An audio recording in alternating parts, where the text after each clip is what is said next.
Another day, another water to solve. So good morning at karon sa Manay municipality of Manay. So natakaron sa Manay River, Manay Bridge, para motabang mag-provide og tubig sa tent city nila, sa evacuation center nila. So nagamit na to ang ang mong karaan ang first nga DWR 1000 disaster water responder na nakadaog sa Philippine Water Challenge.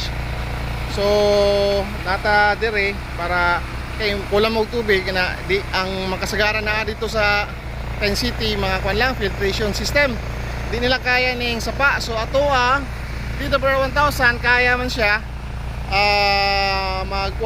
magpatinaw ani nga ma-filter pa yun. So hantod sa mainom. So actually kapasanan ni sa kwan Philippine Drinking Water Standards, iba test na naman na laboratory test.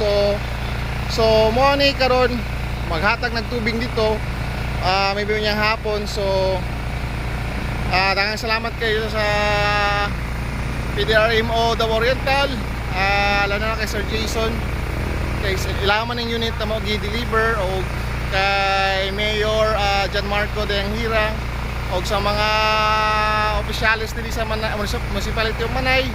So salamat kayo kaya na tagami opportunity na makatabang. So this Izer once again from Motherfield Technologies Incorporated. Salamat. Ano yung DWR nga prototype na mo. So diya nagsuyop siya na itong kwan, kita naman blue nga hose, ada ang submersible nasaka dire, saka sa loop. So mainjikan og redopack, injikan og lokilant. So muna dosing pump ya mag-settle itong ugaw ya ma-overflow ang tinaw nga tubig. Then kini nga pump muna siyang mag suyop dire sa tinaw nga tubig, then i-filter siya.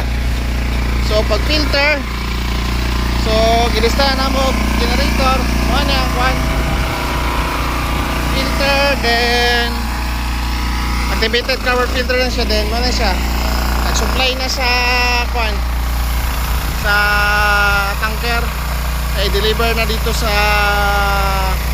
Manay Tent City, ito sa evacuation center. So walang to. So salamat kayo kay nakatabang mi.